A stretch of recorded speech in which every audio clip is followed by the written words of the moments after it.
Assalamualaikum warahmatullahi wabarakatuh. Waalaikumsalam warahmatullahi wabarakatuh. Selamat siang Anda semuanya. Siang, Bu. Apa kabar semuanya, sehat? Sehat, Bu. Alhamdulillah. Baiklah.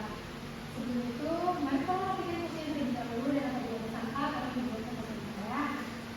Sudah bersih, Bu. Ini sudah bersih dan rapi. Nah, kita semua di kelas ini ada tidak hadir? Alhamdulillah hadir, Bu. Hadir semua ya. Baiklah. Sebelum mulai pembelajaran pada siang ini, maka kita baca doa bersama.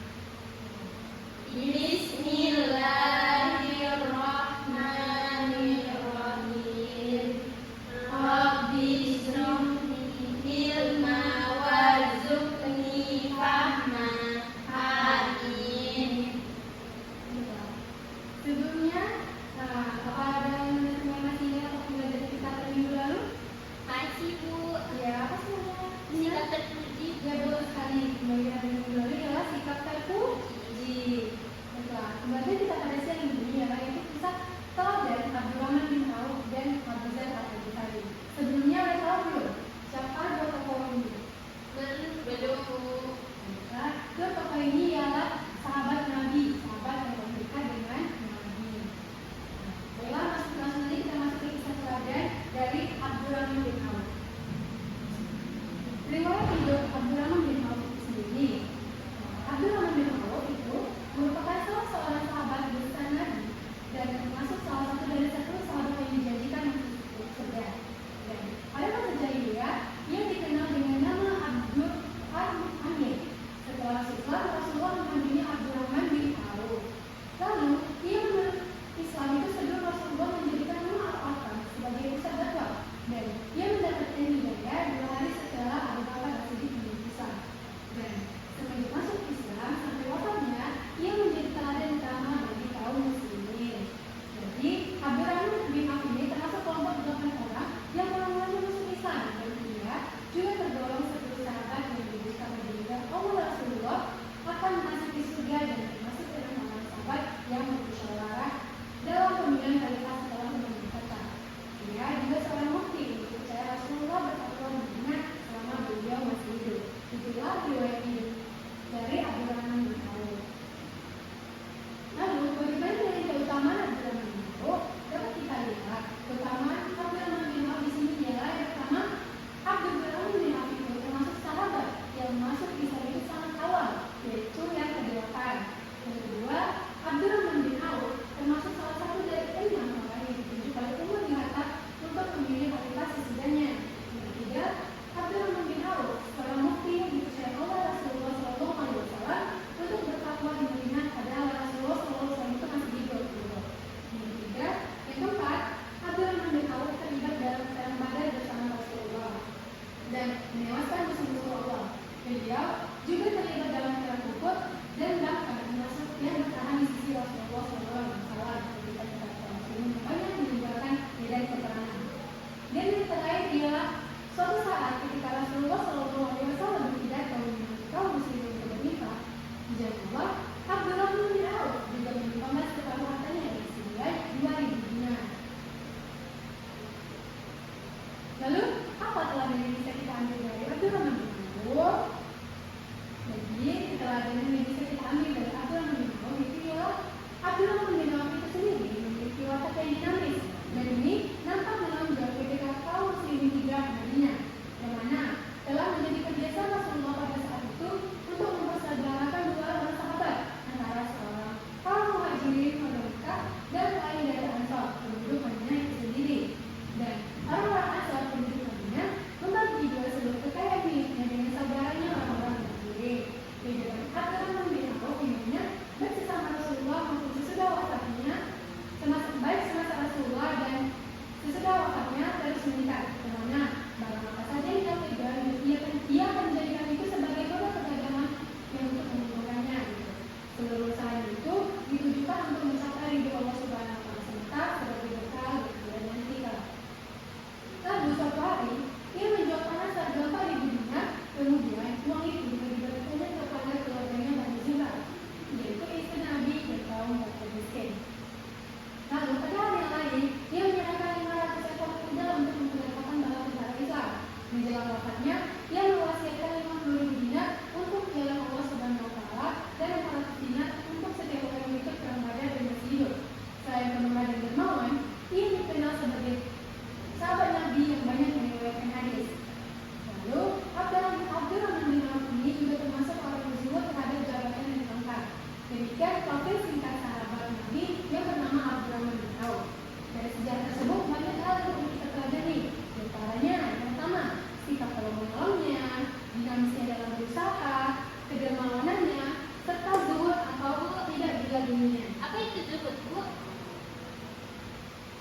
dari aksi jahatnya ya.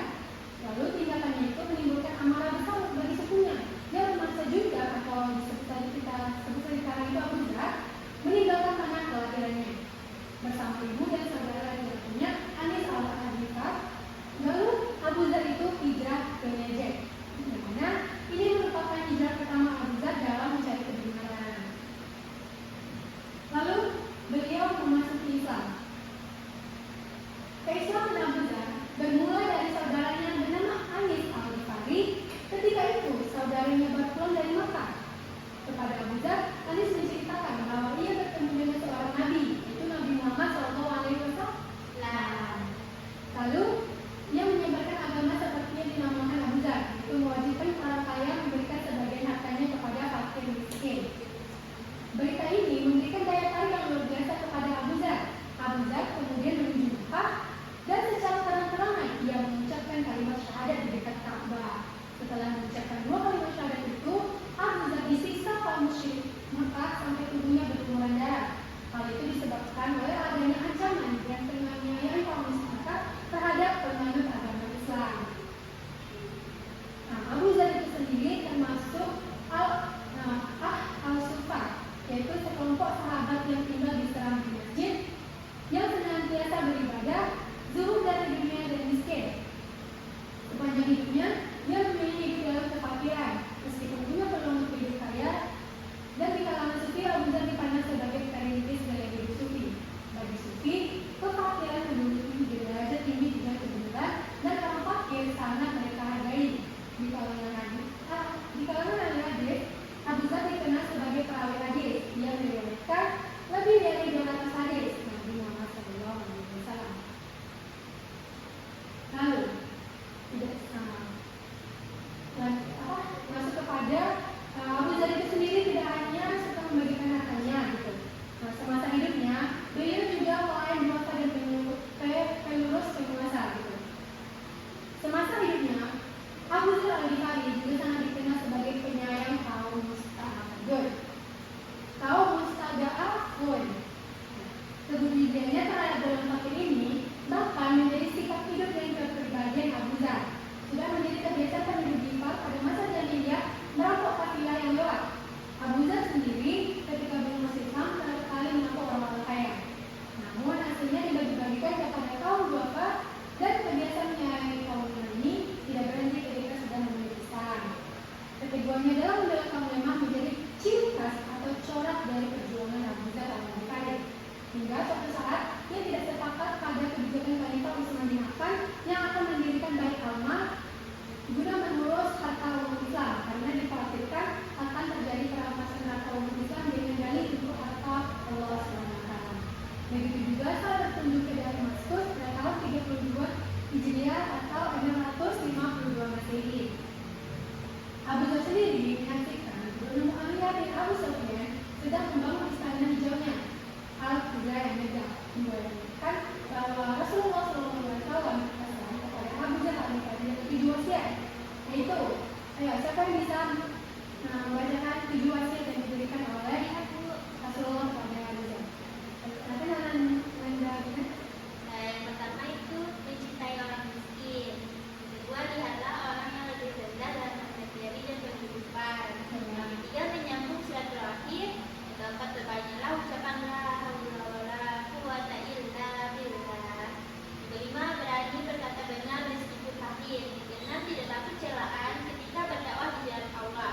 Dan yang terakhir itu tidak meminta lisan. Nah, terima kasih tergolong kepada baiklah, itulah kisah singkat dari kisah teladan Abdurrahman bin Auf dan Abu Dhar al-Ghifari. Baiklah, setelah ibu menjelaskan, ibu juga ingin meminta anda semua untuk berdiskusi. Pada itu ibu akan membagikan semua dalam kelompok.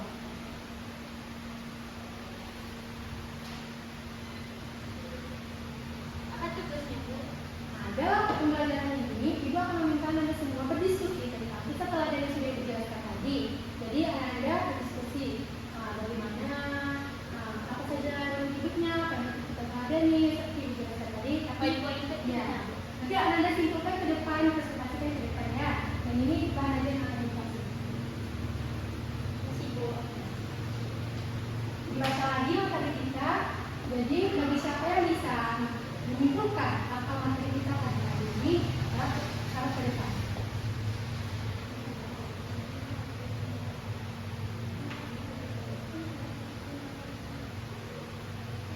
Sudah selesai kan ada yang berdiskusinya? Dikit lagi Bu. Terima kepada Nanda Nadi, harus presentasikan apa yang sudah didapatkan.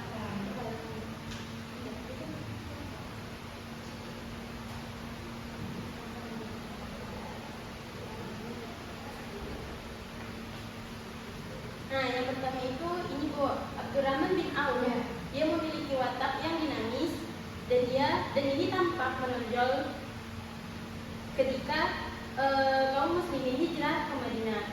Kehidupan Abdurrahman bin Auf di Madinah baik semasa Rasulullah maupun sesudah wafatnya Rasulullah. Terus ataupun setelah wafatnya Rasulullah Bu. Nah, terus dia meningkat barang apa saja yang dia pegang dan dijadikan model perdagangan pasti.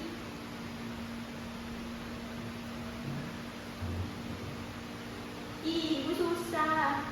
Ya, bisa lagi. Nah, Bisa Abdurrahman tahu? bisa Bu. Nah, jadi semasa Rasulullah dan maupun sesudah wafatnya Rasulullah terus meningkat. Nah, barang apa saja yang dia pegang dan dia jadikan modal perdagangan pasti menguntungkannya. Kemudian seluruh usahanya itu ditujukan untuk mencapai ridho Allah Subhanahu wa taala. Ridho Allah Subhanahu wa taala semata bagi sebagai bekal di akhirat, akhiratnya kelak ketika ia sudah mati dan pada saat hari kiamat kelak. Kemudian walaupun begitu walaupun begitu sama sekali tidak akan meninggalkan kesederhanaan dan memberi dan tetap rendah hati Bu. Ya Bu, ya baiklah. Terima kasih kami kepada Nanda. Terima kasih Nanda. Baiklah, sepertinya itu ya kesimpulan yang dapat. Nah, itulah teman-teman dari Nadi. Terima kasih kepada Nanda ini sudah mempresentasikan hasil diskusinya. Baiklah. Pada pembelajaran hari ini mungkin hanya itu yang dapat kita sampaikan, ibu sampaikan dan kita bahas pada hari ini.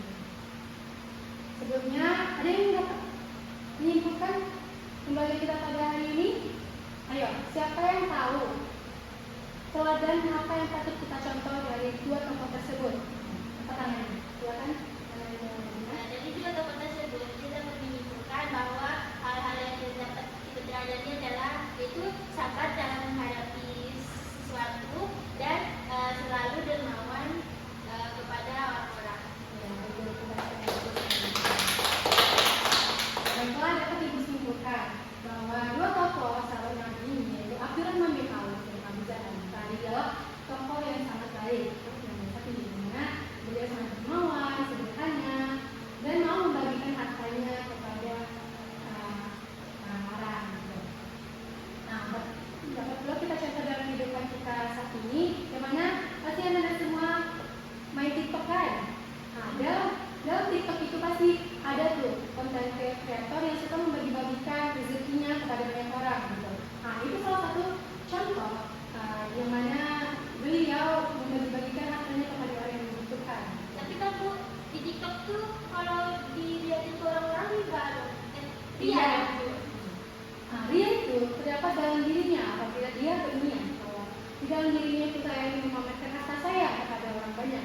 Nah, itu baru dikatakan dia ria, untuk itulah dosanya gitu. Tapi apabila dia berniat hanya untuk membagikan rezekinya kepada orang banyak dan dengan dia memvideokan video yang ke TikTok untuk bisa memotivasi orang-orang yang menontonnya gitu. Jadi baiklah itu niatnya. Berarti tergantung niatnya kali Iya, ya. dan semuanya itu tergantung niat kita juga. Kadang walaupun kita juga sudah berinfak, bersedekah banyak-banyak, tapi kalau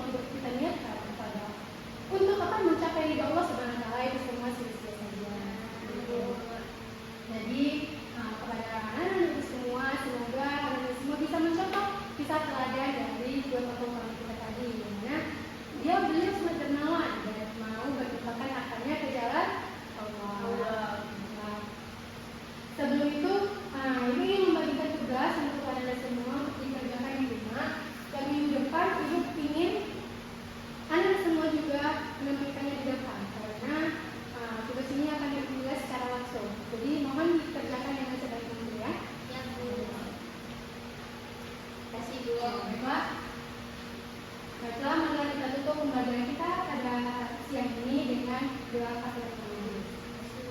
Subhanakallahumma wa bihamdika asyhadu an la